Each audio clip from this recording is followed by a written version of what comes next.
Alright, welcome back to Whiskers, Witches, and Wine. Hells yeah! Nice, very nice. Thank you.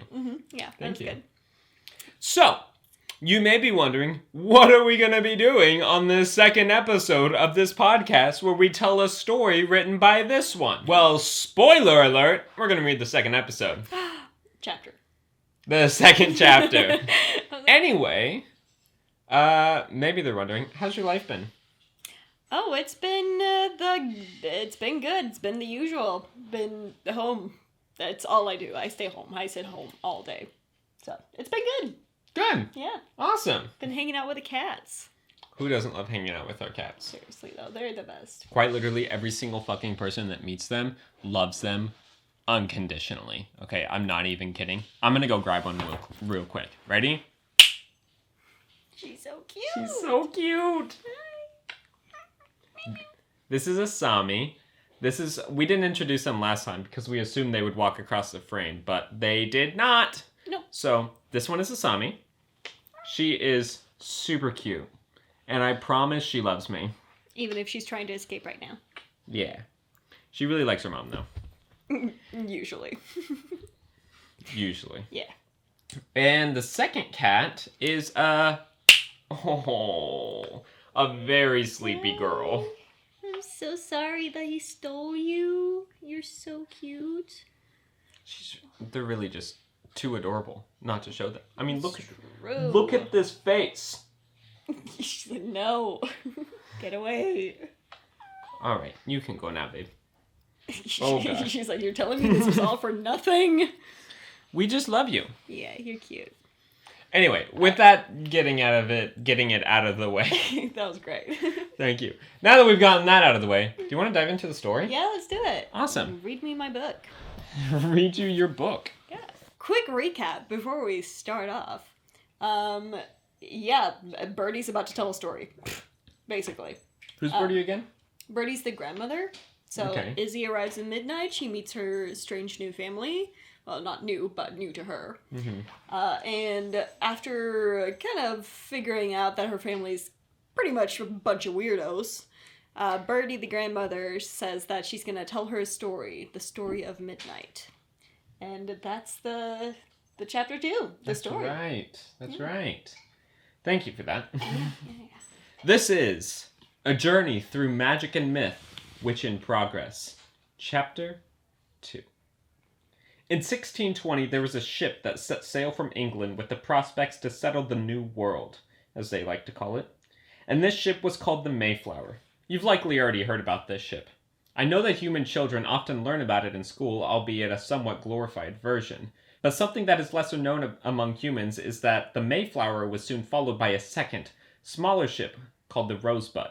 The Rosebud set sail from Scotland in the early days of 1621 and contained a diverse group of people who hailed from various places and who longed to escape the religious persecutions of their homeland. Among these people you will find several ancestors from families that still live here in town today, and one of those ancestors is my own great-grandmother, Agatha Raven. She and their family fled their home when rumors began to spread in her town that Agatha was guilty of witchcraft, a sentence which would put them all in danger.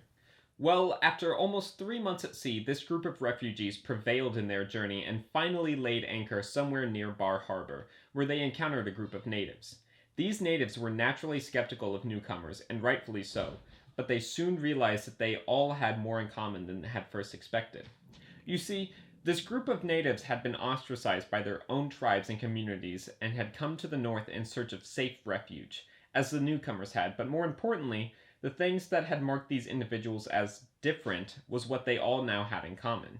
The foreigners that had traveled across the ocean had left their homes in search of a place where they would be allowed to live normally, without fear of being hunted down for their beliefs, practices, or nature, and that's exactly what the group of Native Americans had done as well.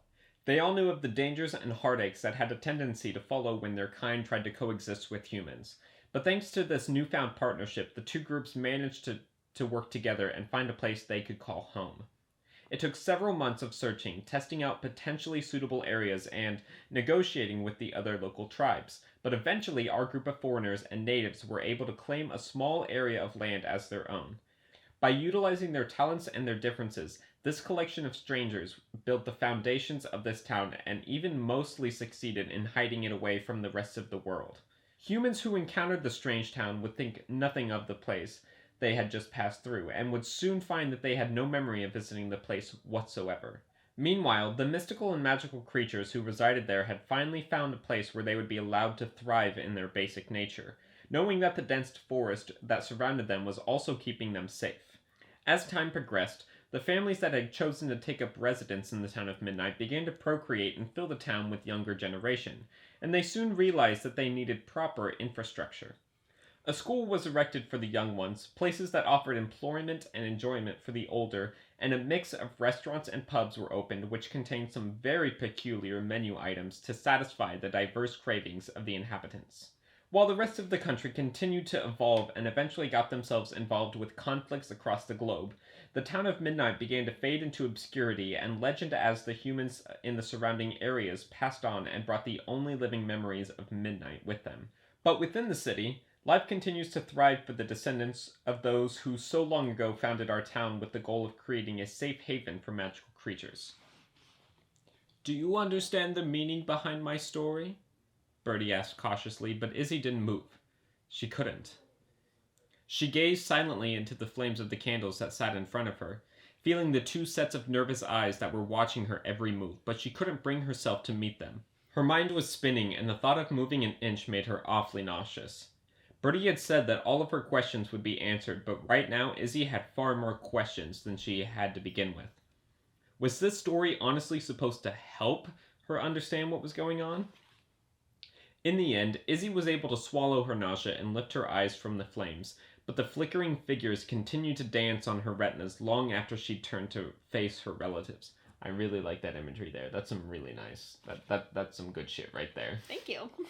I just wanted to point that out. The flickering figures continued to dance on her retinas. That's They sat as unmoving as Izzy herself, and she could tell that they were afraid of what she was going to say next. Would she call them crazy? Maybe even storm out? Is that what Camilla had done? Izzy cleared her throat a little. That room with the coffin, she started. That's Victor's, right? Birdie and Sam both nodded. Things had begun to fall into place for Izzy during the silence that had followed Birdie's story, and the mystery surrounding Victor and his teeth and his sunglasses suddenly seemed much less mysterious. He's sort of a vegetarian, though, Sam added carefully.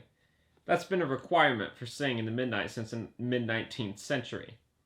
I mean, he drinks blood, obviously, but he doesn't kill anyone. Now it was Izzy's turn to nod. Her head still swarming with questions, she took a deep breath and raised her eyes to the clear view of stars above them. They twinkled happily, blissfully unaware of the young girl whose world had been flipped upside down. The shadows in the mirrors? She asked, afraid of the answer. Friends of visitors, Birdie replied vaguely. They help to deliver the messages and occasionally act as a security system. Izzy didn't particularly understand what this meant, but she had more pressing questions at the moment and would simply have to come back to these visitors at a later date. She turned her eyes to Birdie. What are we? She asked. Witches, mostly. Birdie told her at once, clearly expecting the question, Is that why my mother left? Birdie hesitated, then replied in a voice barely more audible than a whisper. Yes. Izzy heaved another great sigh, forcing her mind to settle down as she chewed her lower lip and kept her eyes fixed on the old woman, who looked so painfully sad. Izzy was suddenly reminded of the first real thing Birdie had said to her, that she looked so much like Camilla, and it struck her how difficult this must be for the old woman. Izzy was completely turned around, sure, but it's not like they were telling her that they were mass murderers. Meanwhile, Birdie had to face the possibility of losing her granddaughter, just like she'd lost her daughter. Facing a crucial choice, Izzy let her eyes fall to the floor as she pondered her situation. She could either reject this ridiculous story and return to her unsatisfying life in New York with a good story that would bolster her mom's choice and reject her parents, or Izzy could accept what they were telling her and take the first step into the world that she knew nothing about. Suddenly, Izzy's face split into an incredulous grin and she started to laugh. Birdie and Sam exchanged a concerned look while they waited for Izzy to calm down, but she kept laughing until her face hurt, unable to stop now that she'd started. "Are you okay?" her cousin asked after a moment, but the surprised expression on Sam's face only made Izzy laugh harder. "I saw a centaur on the train ride here," she wheezed at last, wiping the tears from the corners of her eyes. "And I thought I was losing my mind. Turns out, it's not me who's crazy, it's the rest of the world." "So you believe us?" Sam asked slowly, as if not quite believing it themselves. Izzy managed to calm down a bit as her eyes jumped between her cousin and her grandmother, searching for some last sign that they might actually be joking, until finally she just shrugged. "If you'd told me all of this just this morning, I probably wouldn't have," she admitted. "But after that tour and all of the unexplained weird shit, it's hard not to believe." Birdie's face lit up like a Christmas tree, and she leapt across the floor with astounding speed, crushing Izzy in yet another bone-breaking hug. "I tried to tell your mother that you belonged here," she mumbled as her wrinkled hands gently stroked Izzy's hair. "I knew that you needed to know who we were, who you are." For the first time, Izzy hugged her grandmother back wholeheartedly. When they at last separated, everything looked different to Izzy. The books, the paintings, the mirrors, how many of them were magical? Better yet, which ones were dangerous? However, her curious thoughts were soon interrupted when Birdie got up and left the circle, returning shortly thereafter with a small black ceramic bowl which she placed next to the candles. "I know that we've already overloaded you with plenty of new information for today, my dear," Birdie spoke thickly. "But I'm afraid I have something else to share with you before I can send you off to bed. It's quite time-sensitive, you see." As she was talking, Birdie pulled out a selection of vials in different sizes and colors, which she erratically threw into a little tiny bowl, where they began to whiz and bubble, sending up a swirling pink mist into the air. "Here." Sam handed their grandmother a bright red leaf which Birdie snapped up and tore into pieces. Watching the pieces float gently into the bowl where it proceeded to bubble with the rest of the ingredients. While Izzy watched Birdie and Sam work in a stunned silence, the mix of ingredients in the bowl began to melt and morph into a silvery, shimmering liquid. The pink mist adjusting accordingly and turning into an absurd amount of golden smoke, which started to fill their mouths, noses, and lungs. Birdie raised a slow hand to hover in the smoke as she began to mumble a jumble of indistinct words under her breath. That's some interesting wording right there. A mumble of jumble. Yeah, I didn't realize that that's how that read. I'm not gonna lie. Yeah, it I totally does. Look through that again. She began to mumble a jumble of indistinct words under her breath. I mean, I stand by that. That's exactly what she did. As she continued to work, her eyes slowly drifted up from the bowl to meet Izzy's curious face. Birdie shot her a quick wink before snapping her fingers, causing the smoke to begin to swirl rapidly in one direction, creating a whirlwind of golden shimmers. Suddenly, from within the smoke, a picture started to emerge. A bright, full moon hung high in the sky and illuminated a small figure which was stepping into a circle of trees within a thick forest. The figure turned out to be a young woman with dark, curly hair, and Izzy soon realized that she wasn't alone. Hooded figures stepped into the edges of the clearing, watching and waiting as the young woman walked into the middle of the circle. As she spoke, Birdie's voice seemed to echo somewhere in the distance. "In our culture, there is a set of customs and traditions that we follow. You can call it peer pressure, religious observances, or what have you, but the fact remains, we follow them. Some rituals have a simple purpose, to show our appreciation for the three goddesses, whereas others have much more important functions." Within the smoke, the image had changed, and Izzy could now see the woman's frightened face clearly. Not only did they look to be around the same age, maybe a year or two off, but she also bore a stark resemblance to Izzy herself. Frowning slightly, Izzy kept her eyes glued to the image as the black-robed individual stepped forward and formed a circle around the woman, chanting something which the three figures in the mansion tower couldn't hear. Izzy tried to swallow as she felt her throat dry up. "Is that?" Sam nodded. "Your mom when she was 17. The circle that surrounded Camilla began to present small jars from beneath their robes.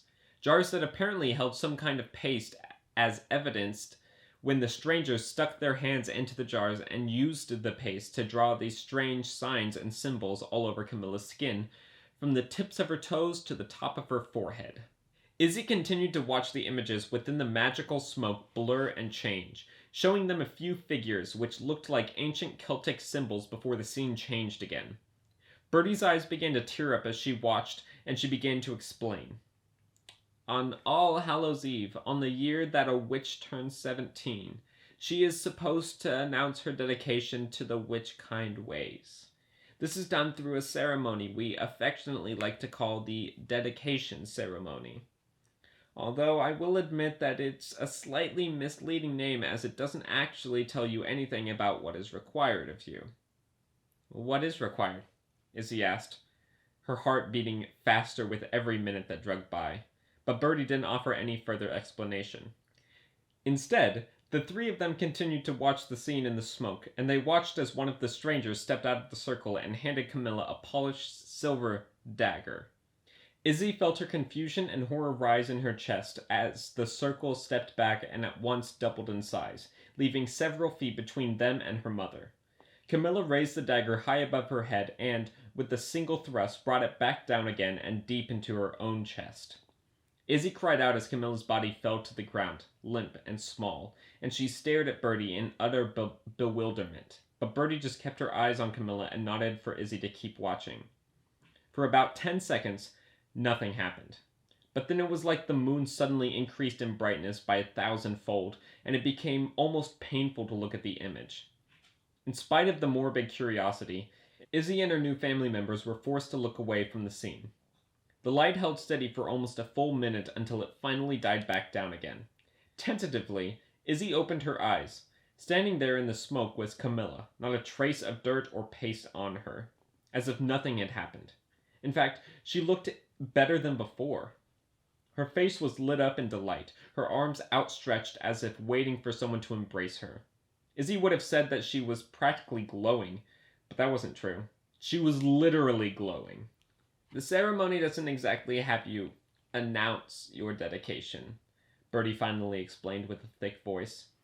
Instead, the three goddesses demand that you prove your dedication to them and their ways by showing that you're willing to die for them.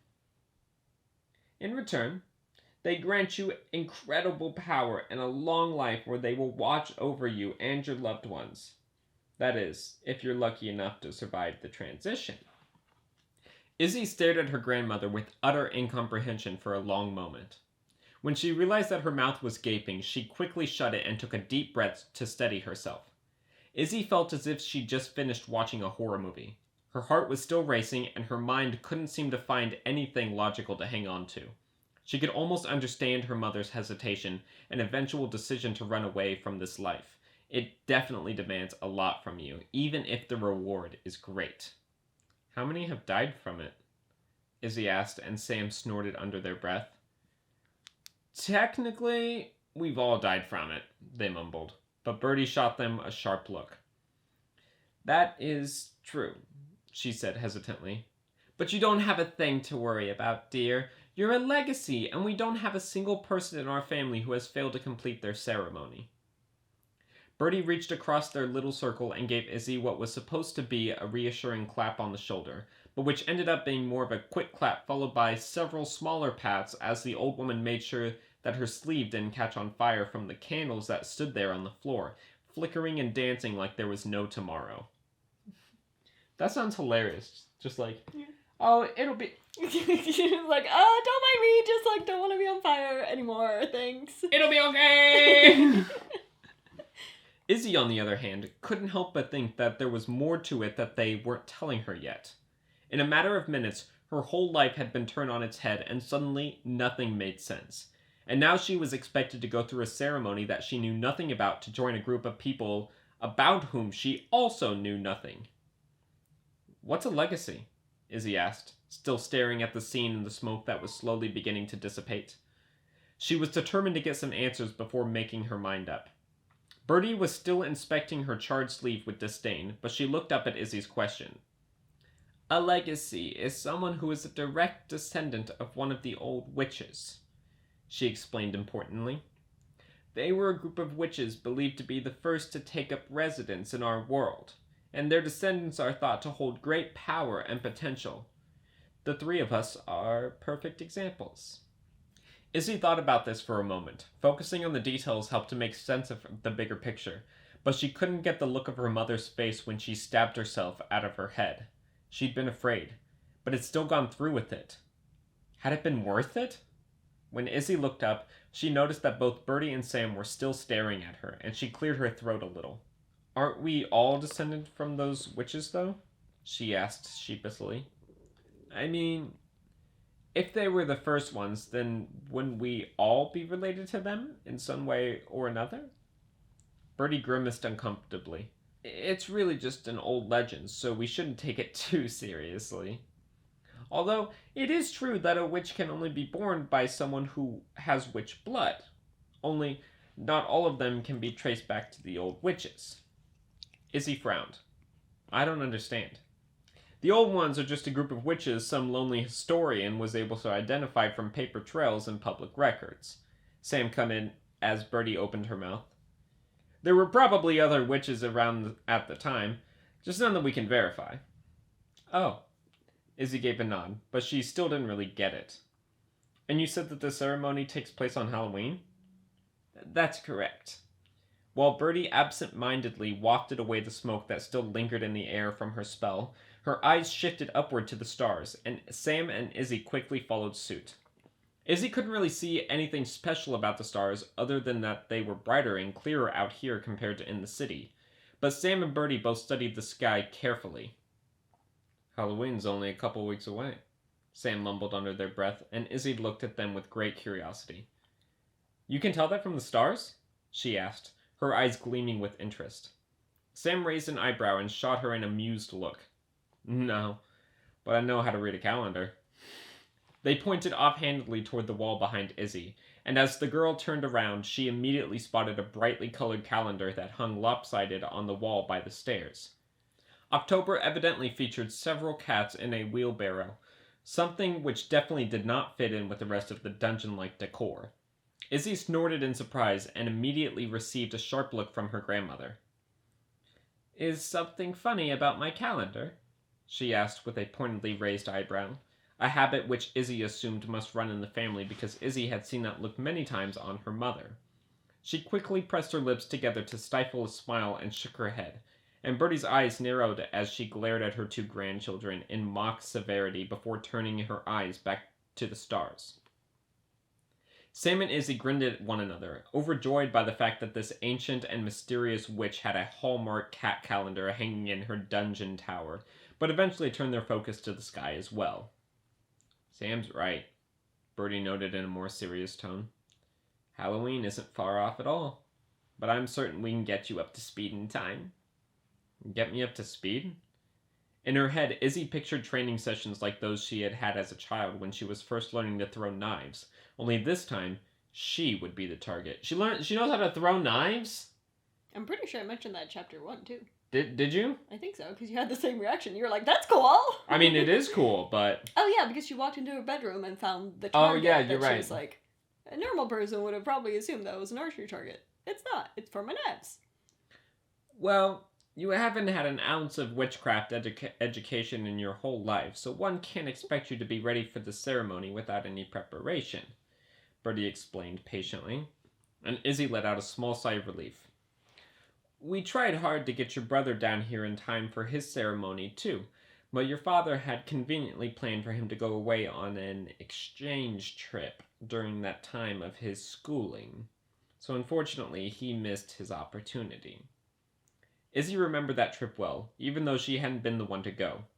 She recalled the jealousy she'd felt that her brother would be living in England for a whole semester of school, something he didn't even seem to appreciate. No, Lucas himself had no interest in leaving his increasingly successful football career, and Izzy could still vividly hear the voices of her brother and father as they argued about it. Apparently, Camilla had often talked about how crucial it was for her children's cultural development to travel, and Clement wanted to honor her wishes. Not once had anyone mentioned anything about their grandparents, though, nor did Izzy understand why going on an exchange trip meant that Lucas had missed his opportunity, and she gave Birdie a confused look which Sam caught and seemed to understand. If a witch doesn't complete their ceremony in time, their powers will begin to fade, they explained in a morose tone. Forever. No chance of getting them back.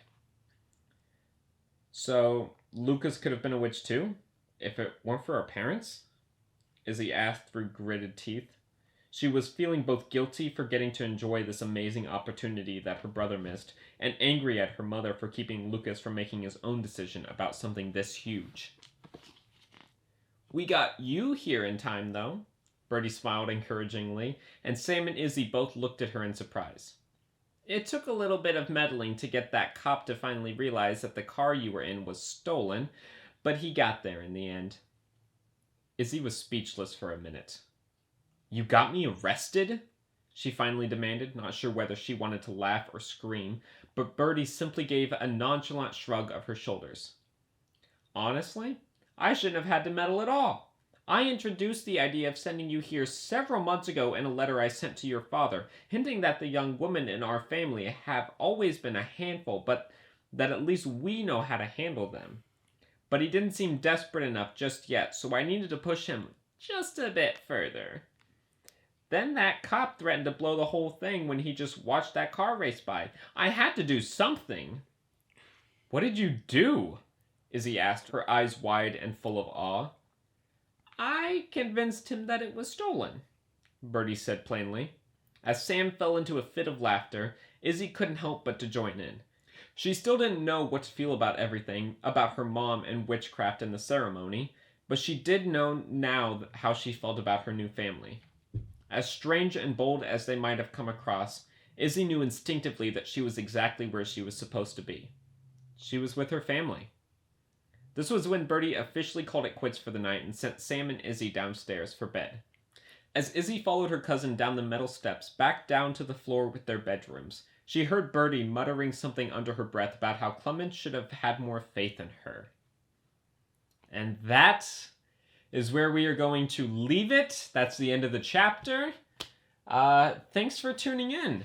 Yeah, that was the story. That was the story. The one where she learns all about Midnight and all about their family. They're witches, fun fact. Yeah. Which is very fun. Yeah. But I also probably could have guessed it from the title, A Journey Through Magic.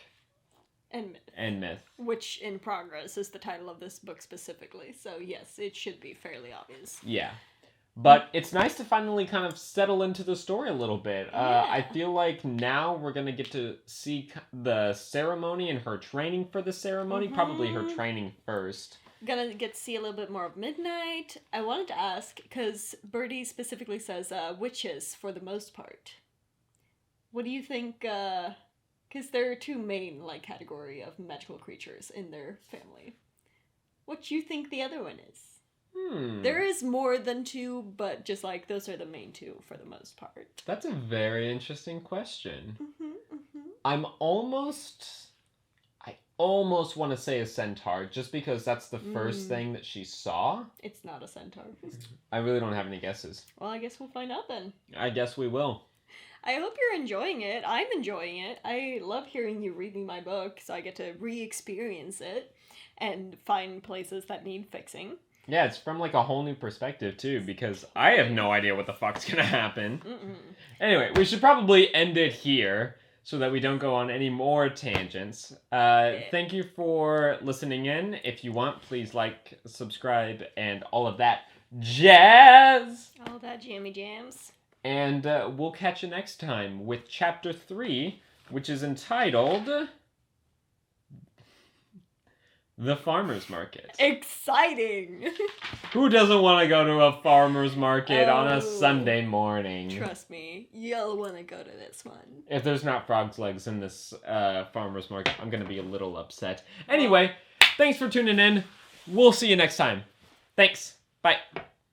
You'll be a little upset. Is that how you spell wheelbarrow? Wheelbarrow? Yeah. Are you sure? Wheelbarrow? I'm not seeing the word, but yeah. There we go. Yeah. Not a wheelbarrow? Well, it's not a barrel, is it? It's a burrow? It's a barrow. What's a barrow? Well, apparently it's half the word of a wheelbarrow. That's just how it's spelled. Like a wheelbarrow that you take? Yeah, like you shove your shit in. I don't think that's how you spell that, is it? Okay, well now we're Googling it apparently. Wheelbarrow. I could have sworn it was wheelbarrow. Wheelbarrows. Nope. Interesting. Okay. I was wrong. I can take that. I think it's fucking weird, but... Well, that's fair.